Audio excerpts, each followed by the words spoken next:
The CEO fired the black maid after his son called her mama, then the truth left him in tears. It was a bright morning in the Anderson household, a place where silence and order often ruled.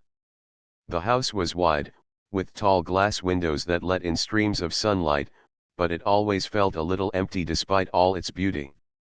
Mr. Anderson, the CEO of a large company, was a man of discipline. He believed that everything in life should run like a well-planned machine on time, efficient, and with no room for mistakes. His wealth had given him power and respect in the business world, but inside his home, he often found himself disconnected from the warmth that family should bring. The only source of light in his heart was his young son, Ethan. Ethan was a gentle child with curious eyes and a heart bigger than his years. He missed his mother, who had passed away when he was very little, leaving behind a void that no toys, no lavish parties, and no expensive vacations could ever fill. Ethan longed for affection and comfort, the kind that made him feel safe and loved. That comfort came in the form of Grace, the maid who had been part of their home for many years. Grace was not just any maid, she was a woman of patience, kindness, and quiet strength. She never raised her voice, never complained, and always carried a sense of calm with her. To the rest of the staff, she was just another worker in the household, but to Ethan, she was something far greater. She listened to his stories, bandaged his little scrapes when he fell in the garden, and sat by his bed when he struggled to sleep. Grace had her own story, one she never spoke about. She came from a modest background, had faced her share of hardships, but never allowed bitterness to shape her spirit. She worked hard not because she loved cleaning floors or dusting shelves, but because she knew her role in this house meant stability, not just for her but for those she cared about. What no one truly realized was that her presence in the house was as important as the walls that held it together. On most days, Mr. Anderson would leave early for the office, barely noticing the way Ethan clung to Grace's hand in the mornings. The CEO was a busy man, always lost in phone calls, emails, and board meetings. He loved his son, but he often expressed it more through gifts than through time spent together. He believed providing comfort and luxury was enough, even though Ethan yearned for something simpler: love, warmth, and a gentle hug. One afternoon, as the golden sun poured into the living room, Ethan sat cross-legged on the carpet while Grace read him a story. Her voice was soft, almost like a melody, and Ethan leaned against her, his small hand holding onto the edge of her dress. His eyes sparkled as he listened, safe and peaceful in her presence. Just then, Mr. Anderson walked in, briefcase in hand, expecting to be greeted by the usual sight of order and control. But what he heard instead startled him. "Mama, can you read it again?" Ethan's sweet voice broke the silence, his eyes looking up at Grace with love. For a moment, time froze. Mr. Anderson stood still, the word echoing in his ears. His son had called the maid mama. It was as if something heavy had struck his pride. He cleared his throat loudly, and Grace immediately stood up, her hands folding nervously in front of her. Ethan looked from his father to Grace, not fully understanding what had gone wrong. "Ethan," Mr. Anderson said, his tone sharp, "what did you just call her?" The boy hesitated, his little heart suddenly heavy with fear. I called her mama," he whispered, his eyes filling with tears. "Because she takes care of me like mama would." The words, though innocent, pierced through Mr. Anderson's pride. To him, it felt like a disrespect to his late wife and to his own role as a father. Anger surged in him, blinding him from the truth that lay beneath those simple words. He turned to Grace, his face stern. "You are here to work, not to take titles that don't belong to you," he snapped. "Pack your things. I don't want to see you in this house again." The room fell into silence, broken only by Ethan's cries. The boy ran to Grace, clinging to her dress, sobbing uncontrollably. "Please, Papa, don't send her away.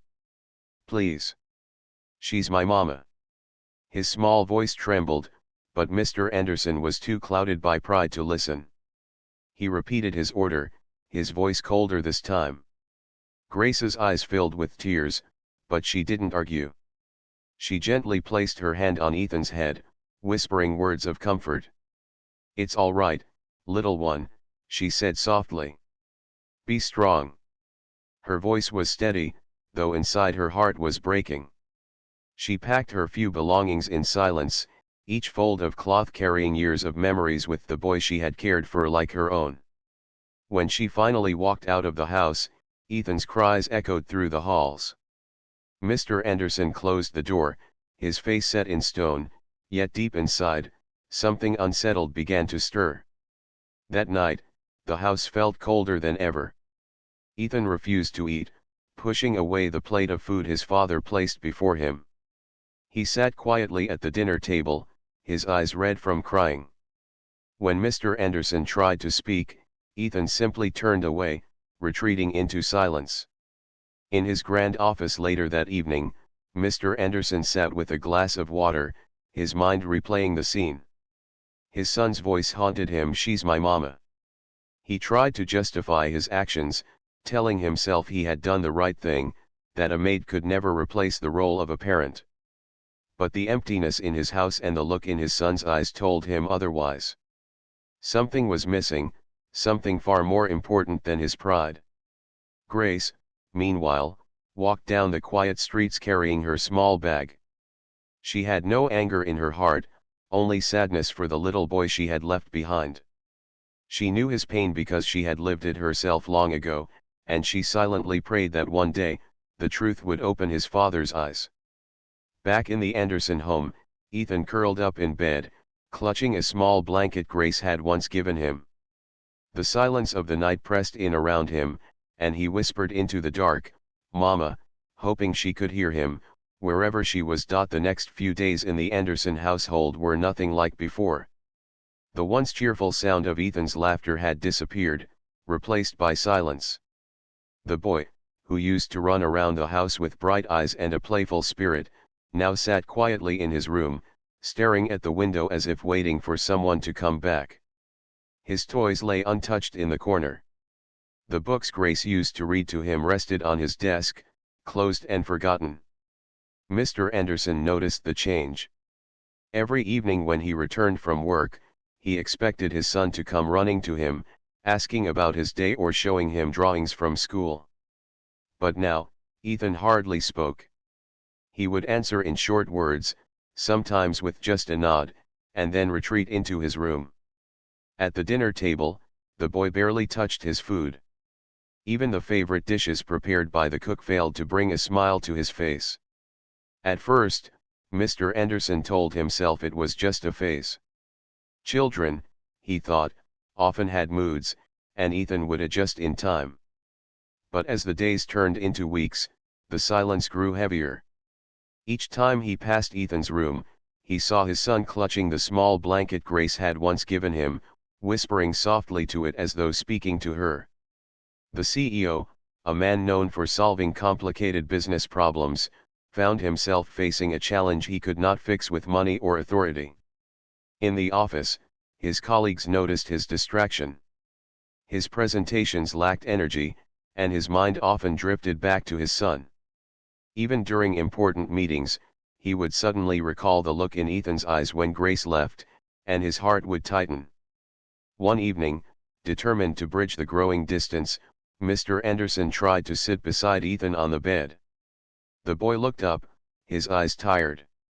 "Ethan," he began gently, "is something wrong? You can tell me anything." The boy hesitated before whispering, "I want Mama." The word stung. Mr. Anderson clenched his hands together, trying to stay calm. "Son, your Mama is not here anymore. You know that?" Ethan shook his head. "Not Mama who went to heaven. Mama Grace. I want her back." His voice cracked, and tears rolled down his cheeks. "She understands me. She makes me feel safe. Why did you send her away?" For a moment, Mr. Anderson was speechless.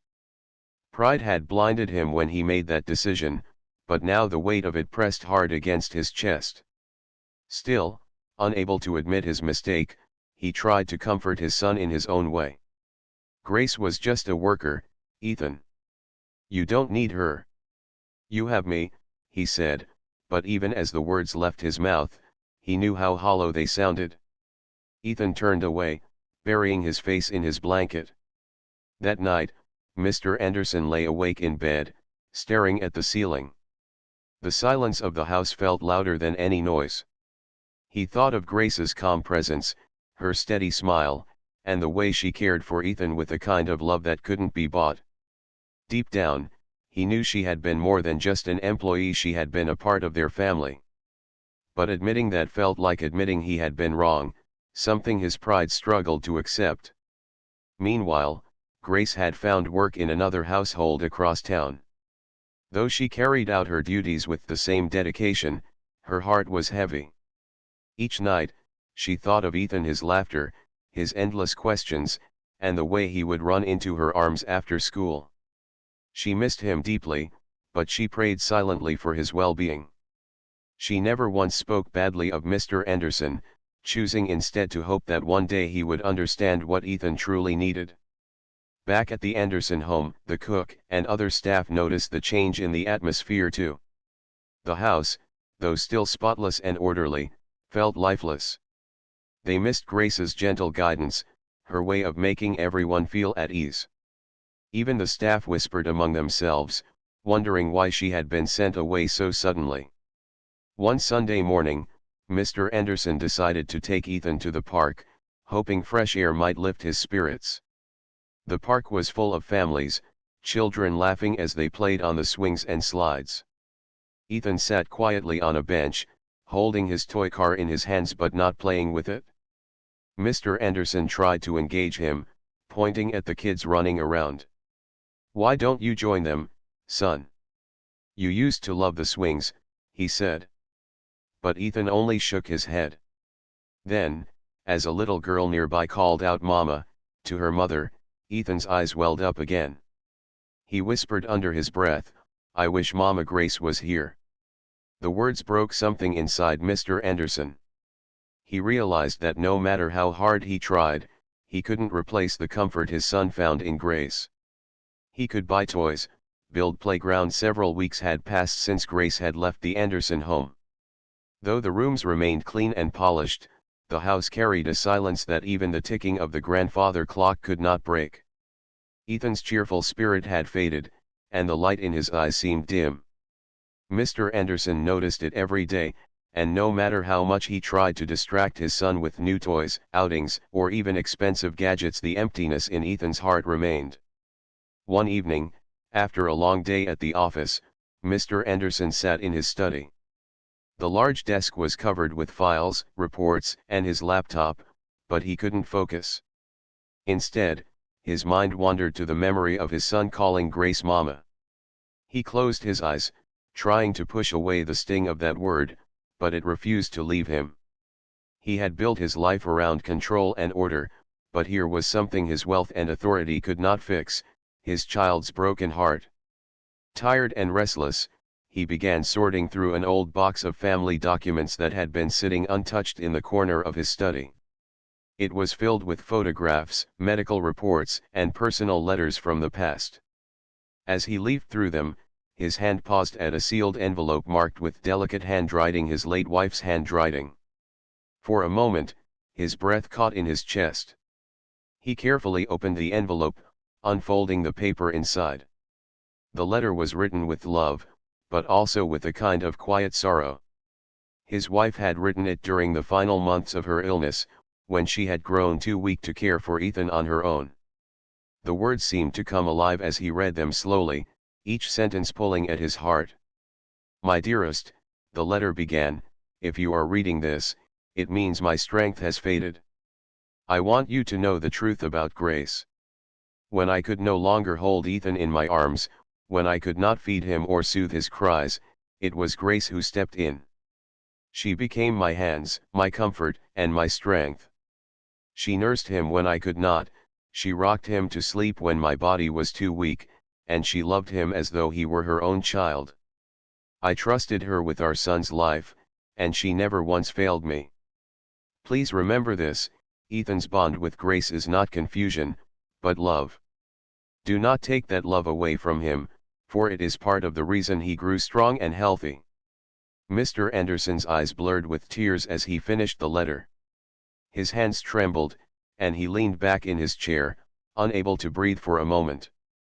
The truth struck him with a force stronger than any business loss, stronger than any boardroom defeat. He finally understood why Ethan had called her mama. It was not a mistake, not an insult, it was a truth his young heart recognized long before he did. Images flooded his mind.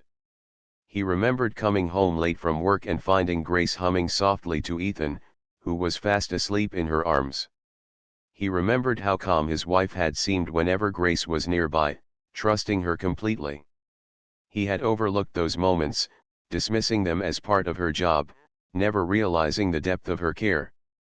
The weight of guilt pressed heavily on him. He had cast out the very person who had once saved his son's life, who had given him the kind of love no amount of money could ever buy. Tears rolled down his cheeks freely, something rare for a man who had always prided himself on strength and composure. He covered his face with his hands and whispered into the quiet room, "What have I done?" The following morning, he tried to hide his emotions from Ethan, but the boy's sadness made it impossible. At breakfast, Ethan sat silently, pushing his food around the plate. His small voice broke the silence. "Papa, do you think Mama Grace misses me?" The question hit Mr. Anderson like a dagger. He swallowed hard, forcing back tears. "Yes, son," he said softly. "I believe she does." Ethan looked up, his eyes full of hope. "Then can we see her?" For the first time, Mr. Anderson had no answer. He reached across the table, taking Ethan's small hand in his. In that moment, he made a silent promise: he would find Grace and make things right. That evening, he began asking questions. He spoke with the other staff, trying to trace where Grace might have gone. Some had heard she was working for another family across town, while others believed she had moved farther away. Determined, he spent the next several days searching, his pride no longer standing in the way. Each time he knocked on a door or asked for her by name, his heart pounded with fear that she might refuse to see him, fear that she might never forgive him. Still, he pressed on, driven by the memory of his wife's letter and the pain in his son's eyes. Finally, after days of searching, he found her. She was working quietly in the kitchen of another household, her hands busy washing dishes. When she turned and saw him standing there, surprise flashed across her face. She froze for a moment, unsure whether to speak. "Grace," his voice broke as he said her name. He stepped forward, his eyes filled with tears. "I was wrong. I was so wrong." Grace looked at him, her eyes calm yet guarded. She had been hurt deeply, but she was not a woman who carried bitterness. She wiped her hands on her apron, waiting for him to continue. "I found a letter," he said, his voice shaking. "From my wife. She told me everything. She told me how you cared for Ethan, how you saved him when she couldn't. And I was blind. I let my pride guide me instead of love. I threw you out of our home when you were the very reason my son is alive and happy today." His words spilled out, each one heavy with regret. "I beg you, Grace. Please forgive me. Please come back. Ethan needs you. I need you. You are family more than I ever admitted before." For a moment, the room was silent. Grace's eyes softened, though tears glistened at the edges. She had always known this truth, but hearing it from him was something she never expected. Slowly, she nodded.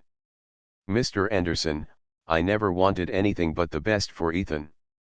I loved him because he needed love, not because of who I was. If you truly understand that now, then I will return. Not as a maid, but as someone who belongs in his life." Mr. Anderson's knees buckled, and he sank down, covering his face as tears fell.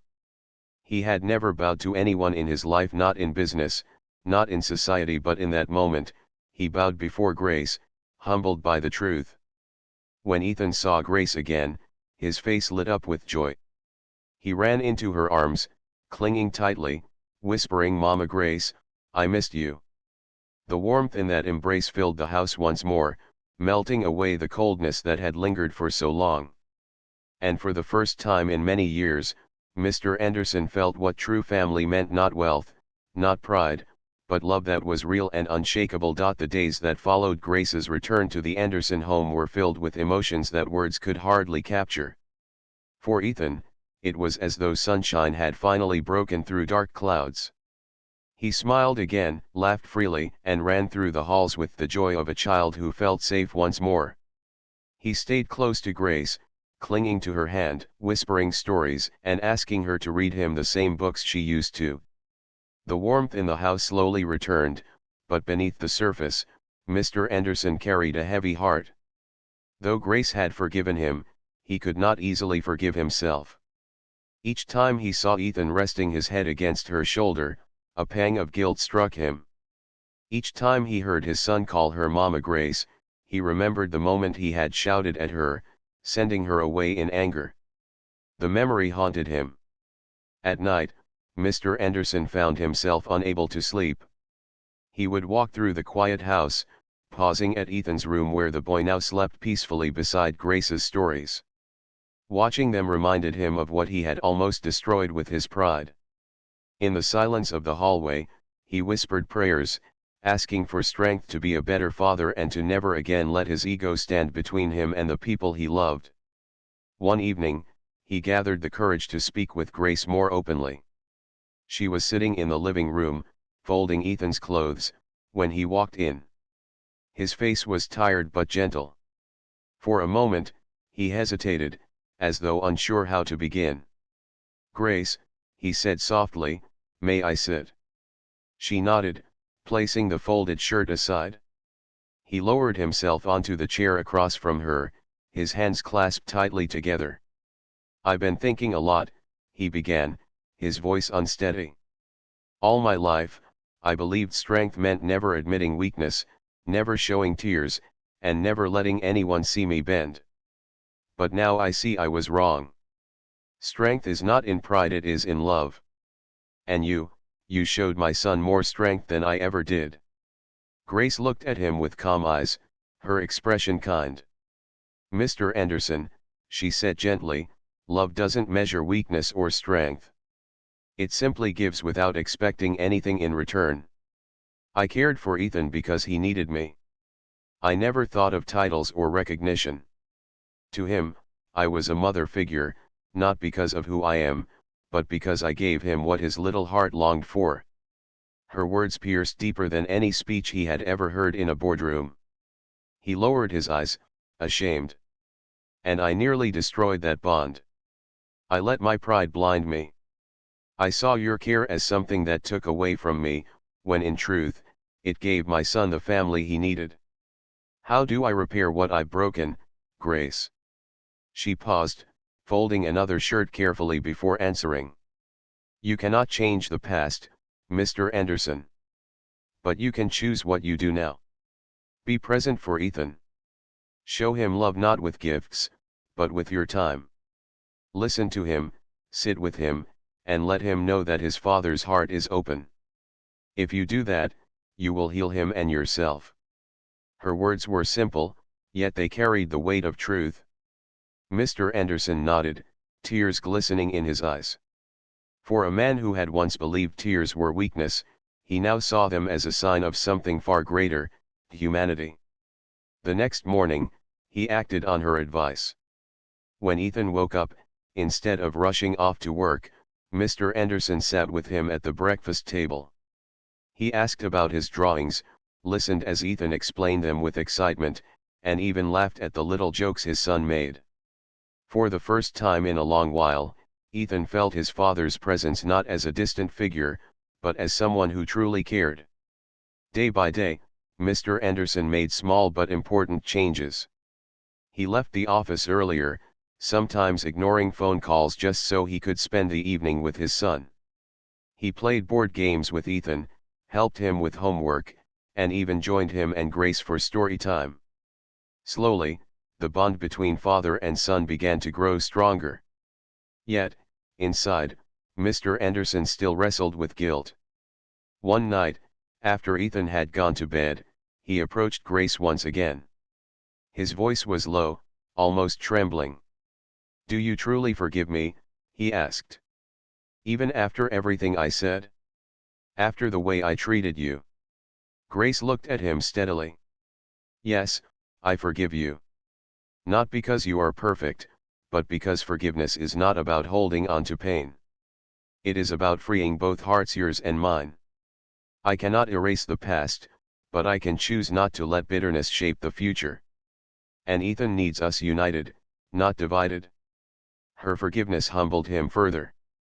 He bowed his head, whispering, "Thank you."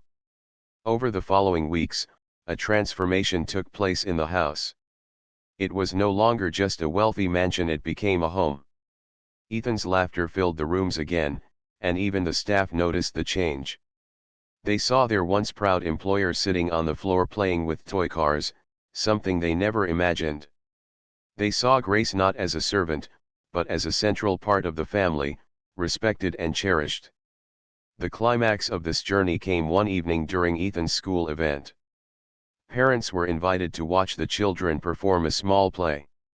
Mr. Anderson arrived, holding Ethan's hand, with Grace walking beside them. For the first time, they entered as a family, not in the traditional sense, but in the truest sense of the word. When Ethan's part in the play ended, he ran down the stage not just to his father, but to Grace as well. Hugging them both tightly, he looked up with innocent joy and said, "I have the best papa and the best mama, Grace, in the world." The audience smiled at the sight, but for Mr. Anderson, the words were more powerful than any applause. Tears filled his eyes as he realized he had not lost his place as a father. Instead, by opening his heart, he had gained something greater, a family filled with love, built not on pride, but on truth and sacrifice.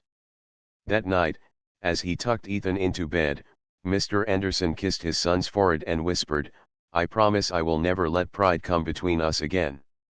You, my son, and Mama Grace are my greatest blessings." Ethan smiled sleepily, his small hand resting on his father's. Grace watched quietly from the doorway, her heart full. She knew the journey had been painful, but it had led to this moment, a family restored, love reborn, and a man humbled enough to discover what truly mattered.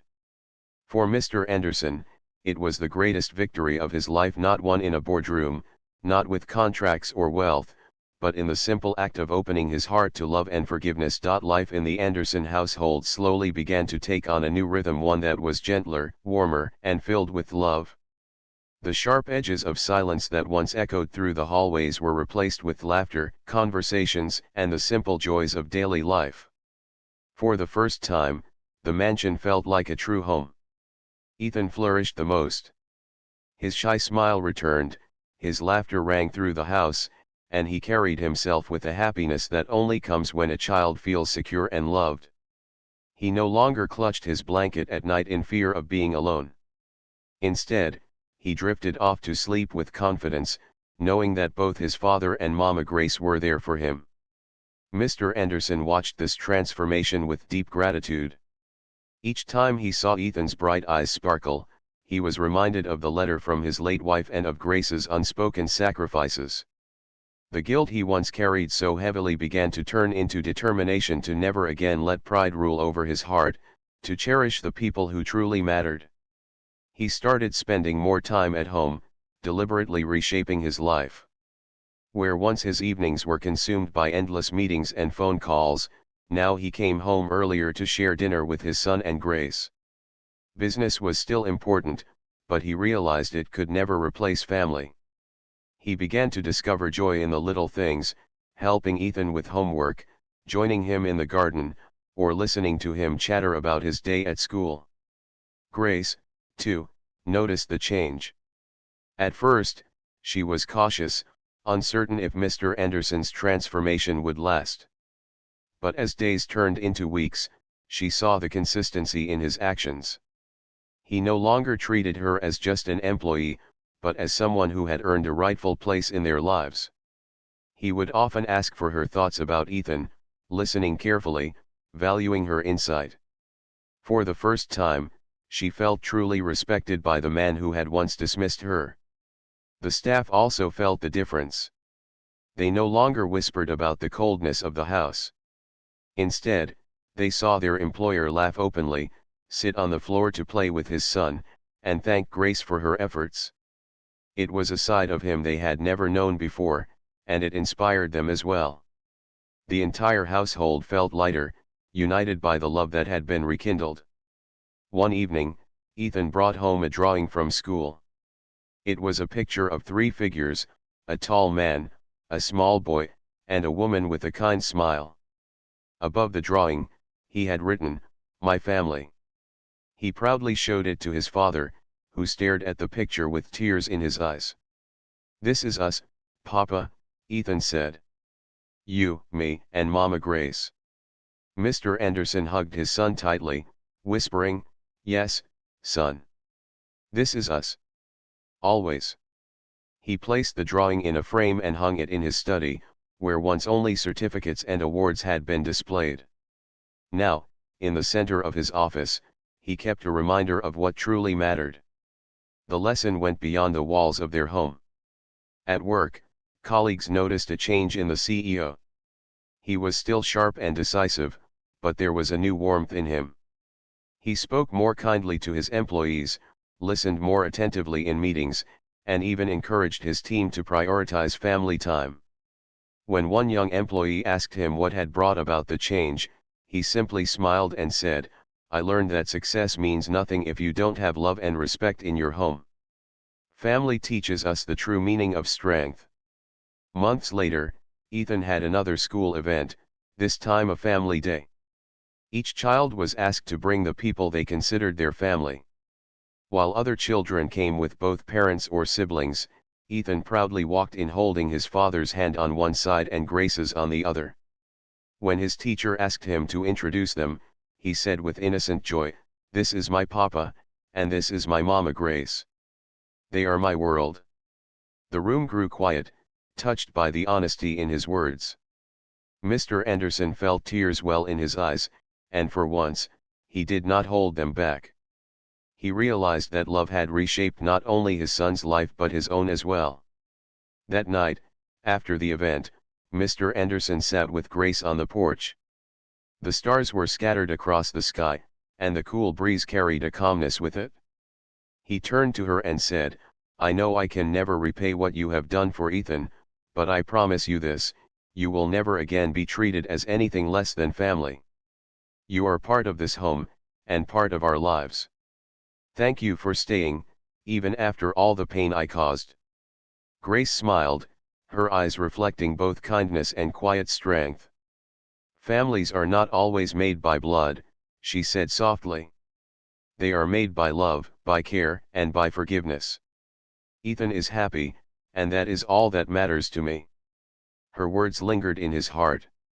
He realized that forgiveness was not just a gift she had given him, it was a lesson he would carry for the rest of his life. As seasons changed, their bond only grew stronger. Holidays were no longer lonely affairs filled with business calls.